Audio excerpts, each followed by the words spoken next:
calmness is everything. And I really believe that's true. And I remember when I was learning about family systems, particularly Murray Bowen family systems, and I was pastoring at the time and had lots of anxiety all the time. I was a very severe codependent, very anxious. I had had my own issues from my own childhood and all kinds of things happening. And so all I found myself doing was being pinged and pinging others.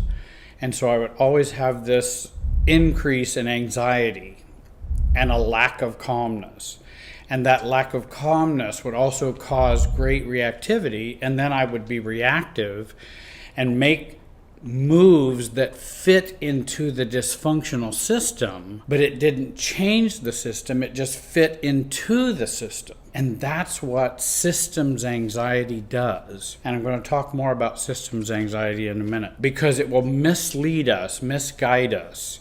It will send us to the places that are not really us, just so that we can either go along to get along, or get reactive and blow out, or overfunction or underfunction. We do all these different dysfunctional behaviors because of the systems anxiety that we haven't looked at, we don't see. It seems very normal to us. It's our normal. And so it's not something that we're readily, it's visual or clear to us. And this video is about reducing systems anxiety, recognizing it, reducing it, doing things that will help us be more calm within relationship systems. I realize there's an individualistic approach, which is if I'm feeling anxious, I need to do yoga, do meditation, prayer, breathing exercises. All those things are good things to do. There's nothing wrong with those. They can be very helpful. However, they don't fix systems anxiety,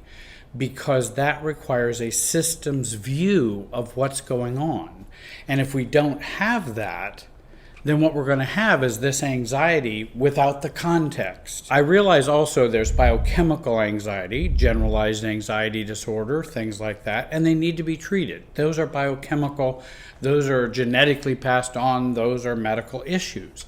We need to have those treated. But even systems anxiety affects generalized anxiety disorder. Even if you have panic attacks, your systems anxiety is going to push your anxiety attacks more. You see a doctor for, a psychiatrist for anxiety disorders. You see a systems specialist to help you with that. If we don't look at systems anxiety, if we don't look at that to try to become more calm, then we will always be pinging and reactive, and we'll deal with life in very unstable and reactive ways, which will only create more anxiety and pass that down through the generations. If your father's an alcoholic and mother's an alcoholic and you become an alcoholic and you get into recovery and stay in recovery for the rest of your life, then you're passing on to your children maybe the DNA for alcoholism, but you're not passing on the systems anxiety which comes with alcoholism. And that can make a big difference for the next generation. So making a change and being in recovery can really help future generations as well as yourself. Because if you're drinking and actively drinking, you're pinging all over the place because your life is falling apart, you're making bad decisions, you're having systems anxiety, you're having your own anxiety, real anxiety, and then you go drink, and then it becomes a bigger problem. And then we're just pinging all over the place. And then we wonder, why don't our lives work? And our chronic systems anxiety and our justified reactivity, because our reactivity seems very justifiable because of what we don't see. That's the ocean we swim in. And what we experience in that kind of reactivity and the level of systems anxiety we have is normal to us. This inherited family of origin chronic anxiety is at the root of most of our problems, believe it or not. Our conflicts, our bad decisions, our codependency, our addictions, it will affect everything. Our job career, our job choices, our marital choices. Oftentimes we get married because of what's going on inside of us. And again, that whole attraction, the law of attraction. Well, the law of attraction is your systems anxiety and their systems anxiety finding each other. That's that law of attraction. Let me give you an example. Brian and Serena. Brian and Serena are a couple that I worked with long ago. And she's very codependent, feels guilty. Her mother and parents are very intrusive. Her sister's pretty narcissistic, and they're all enmeshed as a family. And she's a part of that enmeshment. She then marries Brian.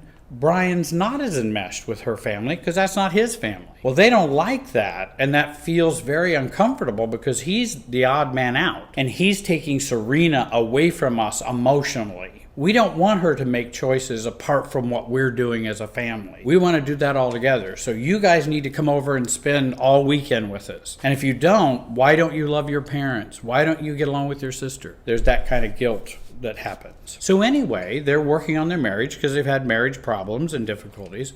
By the way, Brian grew up in an alcoholic home, was demeaned and traumatized by his grandfather, who cared for him often while his dad was drinking.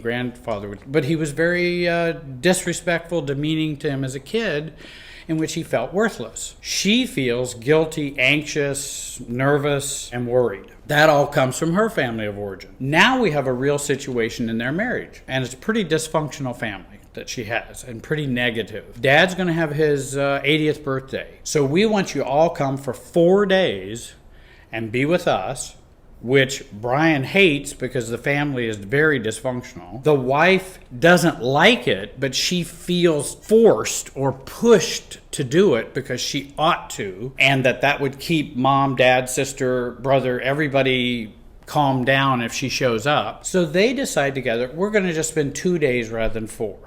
That's a good compromise for us. We're still going to his 80th birthday, no problem. But dad is kind of out of it. He doesn't care. He's a mess also. We're not talking about a normal, nice family. We're talking about a very dysfunctional family on both sides. So she says, okay, because we've had these marital difficulties, I'll choose 2 days rather than 4, and that will be a plus to Brian, which it was. And he felt great that she had made this decision. Now her sister calls her and says, you're only doing 2 days, not 4? This is your dad's 80th birthday. What is wrong with you? And then she starts doubting herself because now she has her sister pinging her out of this anxiety to enmesh that you need to come and be a part of us. Why are you doing just this 2-day thing? You know we want you here for all 4 days, etc. So then she starts wavering a bit and just shares her wavering with Brian. Well, Brian, I've just been thinking about that 2 days, and I don't know. Maybe, I talked to my sister, and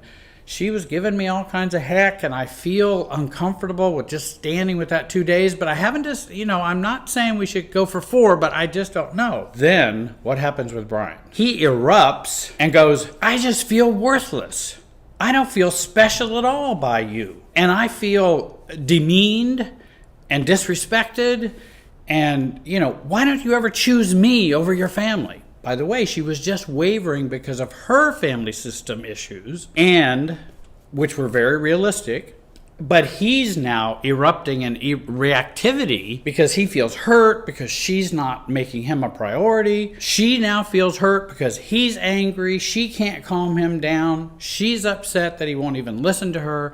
And now they're not talking to each other. And that's what happens. Now, what's the problem? The number of days, the wavering on the number of days, the conflict, the argument, the words that were spoken in anger or frustration, the cutoff and pouting. Which problem shall we address? And what I think of is, in some ways, none of those, because that's not a deep enough root what all this is happening. All this is symptomatic of what's wrong. That's just the symptoms on the top. The problem is her enmeshment and pressure coming from her family and her continued enmeshment with them, and Brian's enmeshment with his grandfather and alcoholic father, and the continued messages that he's worthless, he's no good, he can't be loved, he's not special. That's where the problem is, and in that system it creates a lot of anxiety, and then we erupt, and then we're reactive, and now we have these marital problems. Now, I could teach them how to